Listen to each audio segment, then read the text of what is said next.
Guys, welcome to my video on how to swing or hang a door in the opposite direction. So doors are not always fitted in the way you want them. In my case, as you can see here, as I swing the door open, it's going to take up all that space,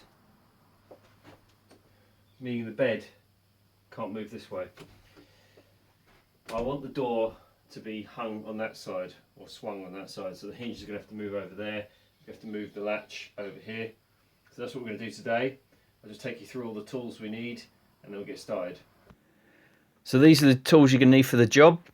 We've got a 10mm HSS drill bit, 16mm spade bit, or 18mm, could get away with that. Chisel, claw hammer, a Stanley knife, tape measure, combination square, water pump pliers, flathead screwdriver, utility bar, combi drill, impact driver, trim router, and then your PPE, which is your ear defenders, respirator, eye goggles, and some gloves.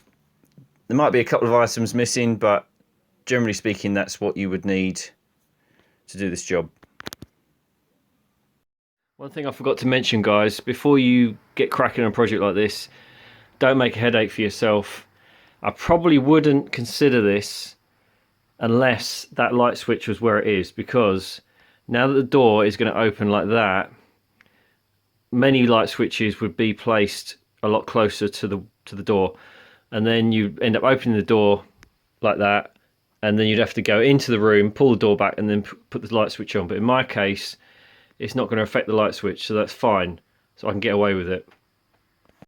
On the modern latches, you can actually turn that part around, just rotate it 180 degrees, but in this case, because it's an old one, I can't do that. That's fine, we're going to have to get a new latch. I kind of suspected that anyway. Little tip for you: when you've got an old door like this and years of paint, especially with slotted heads, get in there with your knife, your Stanley knife, and just cut out the paint in the slots. And then you can get your flathead in there, otherwise you'll end up just rounding the screw off and cursing. There we go. So we'll do that, and on the latch on the door. So someone's made a right pig's ear of that. I'll probably get my thumb in there. Anyway, what we need to do, because we're going to replace this latch, we need to measure what the distance of the, because I'm not going to change the handle, what distance the handle is, the spindle. So I'm making that 59 mil, 60 mil, something like that. So just make sure you buy the right latch to fit in there so that the hole lines up. Very often find myself in a situation where I don't have a hand to lift the door. That's why I've got my utility bar, which I'm going to place underneath the door. These hinges here, I quite like them. They're just lift off hinges. There's just a pin and that just drops down there. So it's been, I mean, this door I know is at least 40 years old, probably a lot older, and it's literally just been sitting like that and working for that length of time and not falling off the hinges. So simplicity, that's what I like.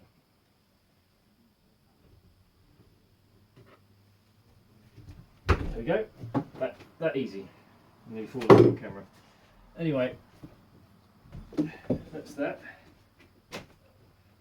Take these off, take those off, and then we can start cutting the hinges. Little coffee break. I do like it when you just pour the water in and it foams up like that. I think they call that the crema. Oh, I'm a proper coffee snob now. Imagine like 10-15 years ago, the only coffee you could get was that old crusty instant stuff. Probably longer than that now. That's how old I'm getting.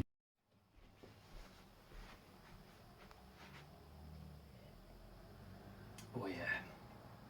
That's what I love about coffee. It's the instant impact it has. Once I've had a sip of this, I'll be good for at least 5 minutes. At least. Back to doors. Enough about coffee. I want to talk to you about the different types of latches you can get.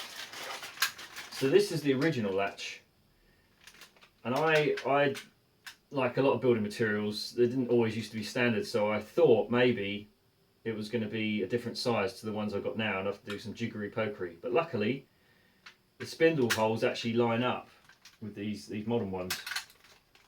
I had this one lying around, the tubular latch, and I thought, oh yeah, I'll use that because I'm a cheapskate. Well, I just don't like to waste stuff. But what it would have involved me doing, which is what I would do, is because it's got a big old hole there, I would fill that up with wood, glue it in, pin it, whatever I need to do, fill it, and then I could start again and pop this in. But nah, you have to use your logical brain or your business brain. That's going to take me 2 hours. I could spend an extra 5 or 6 quid, so it's not worth my time. Get a proper latch, a bigger one. This is a bathroom. This is a bathroom lock. Has the spindle down here for the turn knob, but I'm not going to be using that. The benefit of this is I'm actually going to have to take some material out and then it will fit all nice and snug. There's two common sizes in the UK, and you can see that here with these two tubular latches. One is, I believe, it's 75 from the faceplate to the back, and this is 64mm. Which this one's a 75, so that's what we're going to use. When you're hanging a door, you remember the 6-9 rule. So you put the top of your hinge 6 inches from the top, and 9 inches the bottom of the bottom hinge 9 inches from the bottom. Just remember 6-9. 69, dude. Yeah, you have to be my age to remember that one. Bill and Ted, don't worry about it. But this is not 6 inches, and I'm going to be a little bit clever here. It's an old door, it's not going to matter that much. I'm just going to put that in there, because if I do that, I've then got to fill it. So we're going to fit that like that. You have to think about which way the door is going to swing. So the door is going to be swinging open like that. So we want I play with the hinges, right? So that's up against the wall, and that's going to be attached to the door, and I want my door to swing around like that. So that's the way it should go. Also, you notice there's more sections on one side of the butt hinge than the other. So and this one has got 3, 1, 2, 3, and this one's only got 2. So typically I would put that on the frame where it's going to be strongest, because that's going to take all of the weight on the frame, and then that part on the door. What I will do is, to start off, this is how I do it. Other people may differ. Right? Bradle, to me, you have to start your hole off, otherwise your drill will probably wander. Oh, that's all I do, like that. Because it's pine, I'm not worried about the wood splitting. In this case, I'm going to just use some 4mm screws. Get that one started.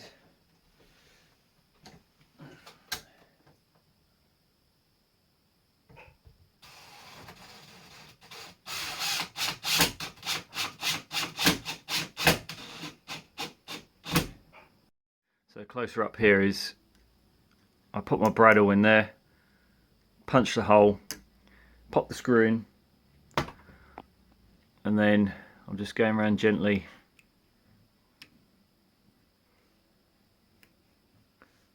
So imagine this was a piece of oak. I can get away with it here because it can be painted, but imagine this was a piece of oak. You don't want to damage the wood. So I'm just very carefully going down there. See, I've overdone it there, but it's kind of hard doing this and filming at the same time. And just keep doing that, and then on the top as well, across there. Okay. Now I'm going to remove that hinge. I've dropped the door down to the ground, a lot easier to work with down here. As I said before, to cut out the hinges we can either use chisels or a router, or a combination of the two. In this case I'm going to be using the trim router and my Stanley knife, which is as good as anything to finish it up. Main reason is because it's harder to get as good a finish with this, and also they're blunt, so that's my reasoning. Make sure router's off. Don't know how many times I've turned that on whilst holding it, and it's a bit of a shock to the system. What you do is you place your butt hinge on there and try and line up the top of your router blade with that, but then I go ever so slightly deeper, because it's like 1/2 mil or so, because it'd be much worse for this to be sticking out. But then again, it does depend. Sometimes you don't want it to bind on the frame.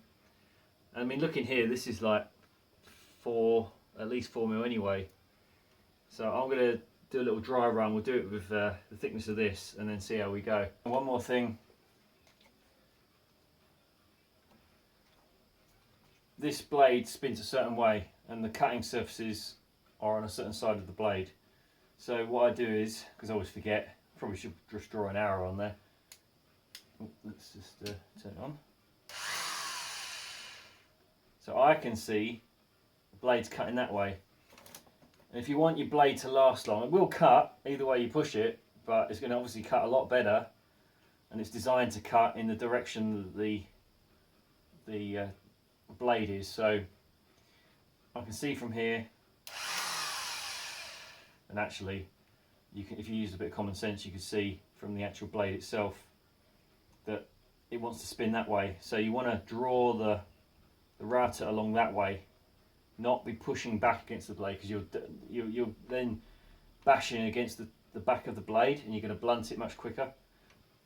When there's a video making, the video cut out whilst I was trimming that, so I'll swap the door around so I can show you on this one, otherwise you won't see the whole process. Get PPE.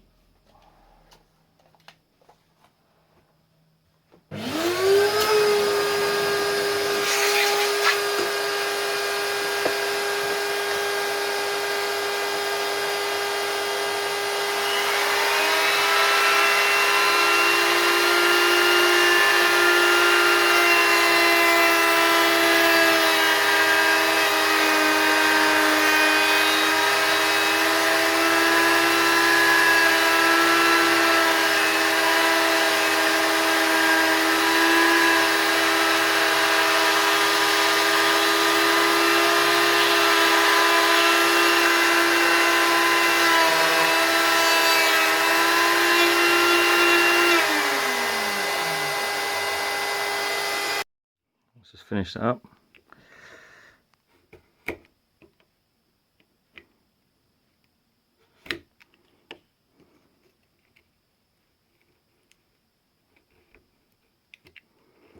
This is a bit harder because that's hard. There's a bit of hardboard, I think, on the front. This is a composite door. One of the original cheaper doors. Not sure what the core is. Maybe it is chipboard.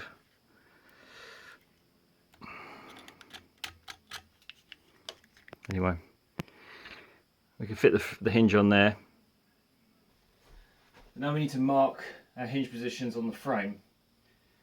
There's two ways of doing it that I know of. One is I'll put because what you want to end up with is about a 2 mil gap at the top. Over time, the door's going to sag anyway, so it'll get bigger and bigger slightly. But start off with 2 mil.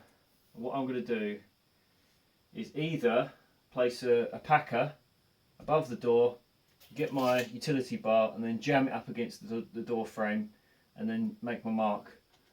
But because the door's so heavy and unwieldy and there's no one else around to help me, I'm just going to actually measure it. So this has actually got a bevel on the top of the door, I can see that. In fact, I'm going to stand up top to make sure I get the highest point, otherwise the door is going to bind. Alright, now I'm going to measure down,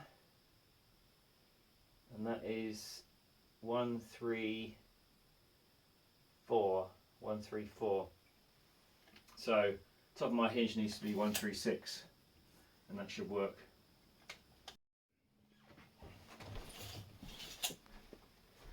Now we need to mark our hinge positions on the frame. There's two ways of doing it that I know of. One is I'll put a, because what you want to end up with is about a 2mm gap at the top. Over time, the door's going to sag anyway, so it'll get bigger and bigger slightly. But start off with 2mm.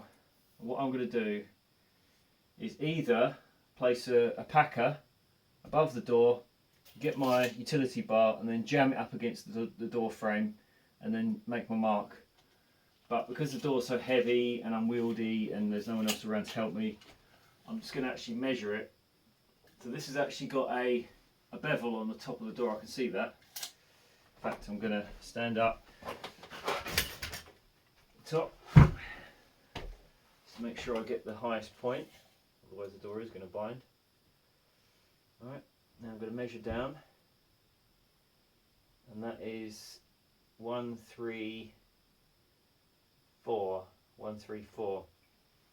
So top of my hinge needs to be 136, and that should work. One other thing to point out, hinges sit like that, right? So you've actually got, well, it's probably a 2mm gap in between each plate. The door doesn't sit like that. If it sat like that, your door's probably going to bind.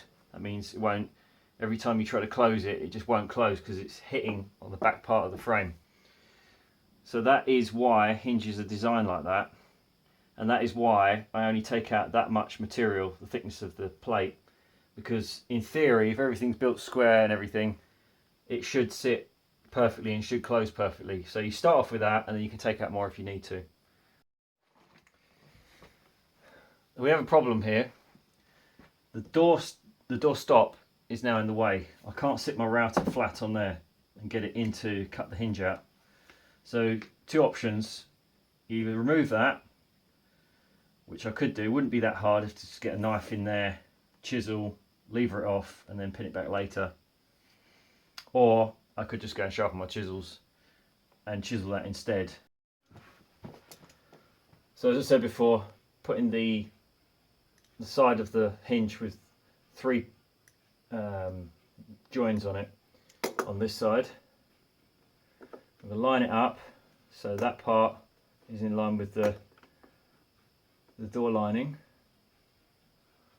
and okay, I'm happy with that. Lined up the line, put that right in the middle, give that a punch. Let's get a screw in there.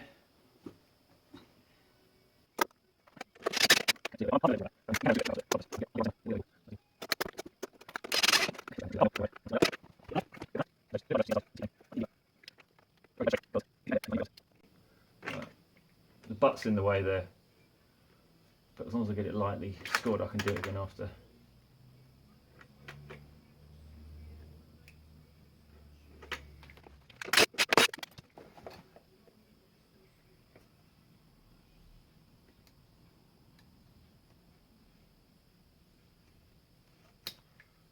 There you go.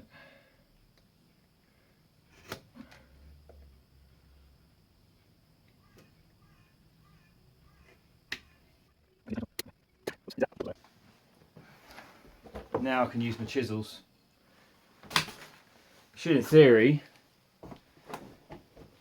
be able to do this just with your hand, but I don't rate my chisel sharpening skills.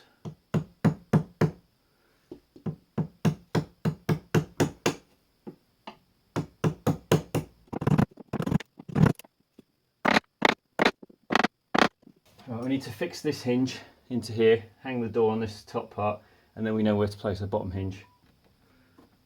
Yep.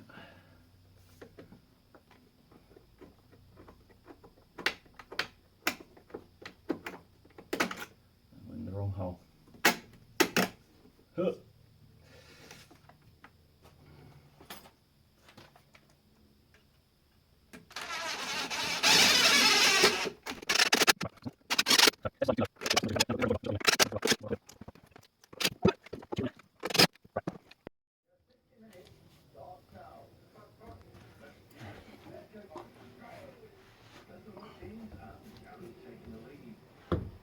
door constantly wants to swing back. Oh, yeah. But we need to make sure we put enough pressure underneath before we line these up. Okay.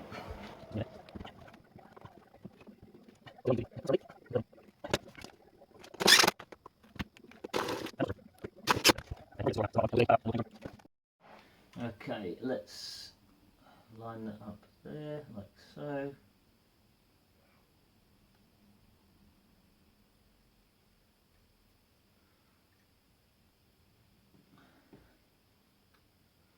Put that in there and that in there. And then what we need to do is, we don't really need to mark it with a pencil, just go straight to the knife. But let's make our lives easier.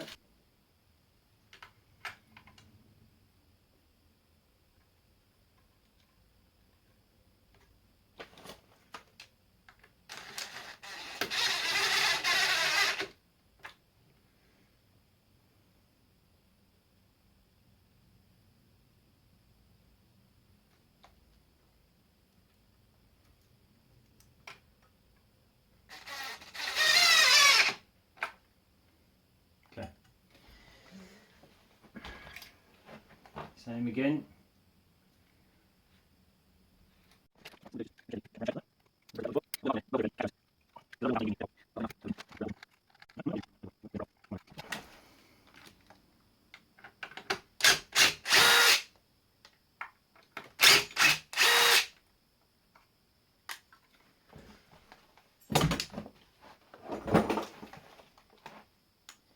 Yeah, that's a 16mm, so I'm going to line it up. So I do the minimal amount of chiseling.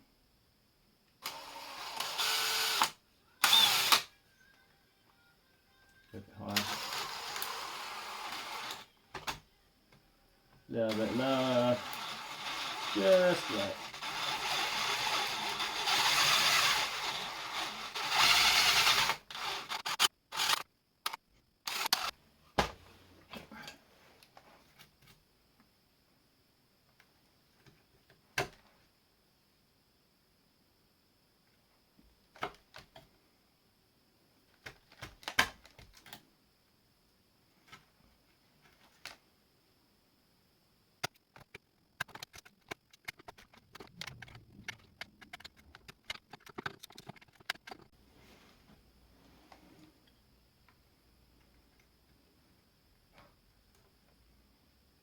Alright, that's good. Just that one there.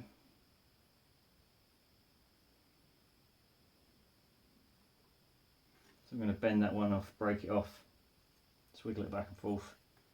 Otherwise I've got to drill all that out.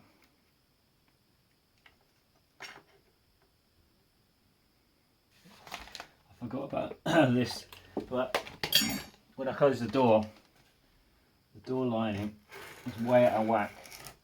Anyway, so it's going to come off. It's pretty easy to get off. Just tend to score the paint so it doesn't tear out all the other paint.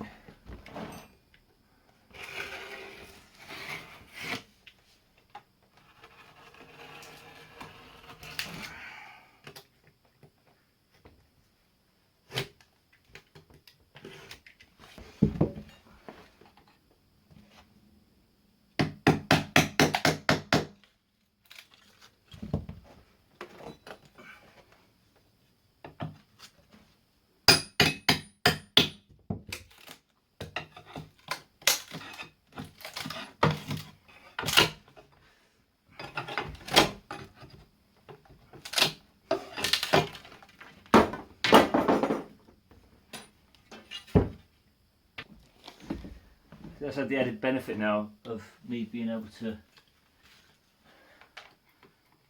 use the router on this, it'll be quicker. I need to just make sure that paint doesn't get in my way. Okay.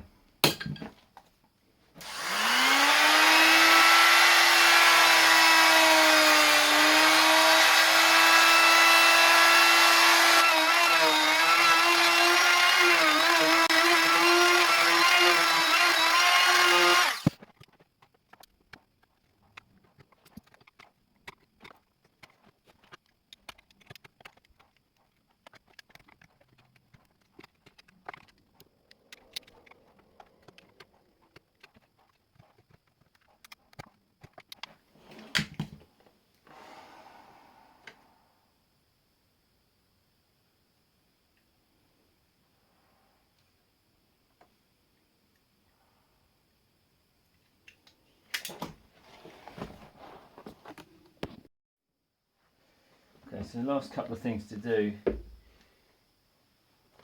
I'm going to need to drill a hole to account for that. Sometimes you can get away with just screwing it in and it crushes the wood, but lately I've not found that to be the case, and this is probably old redwood.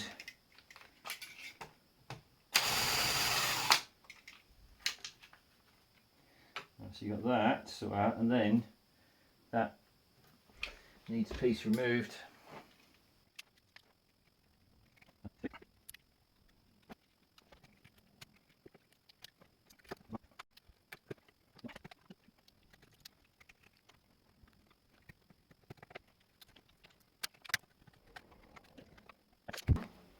Right, last screw to go in, and we can check it.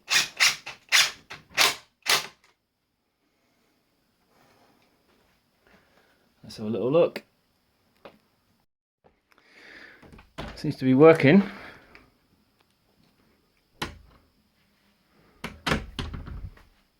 We've got the door, let's take the door stops off, so we've got to put those back on. Load of filler everywhere, and then that's it done. So there we have it. Door is finished and closing beautifully. That's what gets me up in the mornings. There's no wobble in that at all now. Beautiful. Whatever turns you on, right? So anyway, hope that was useful, and we'll see you on the next one.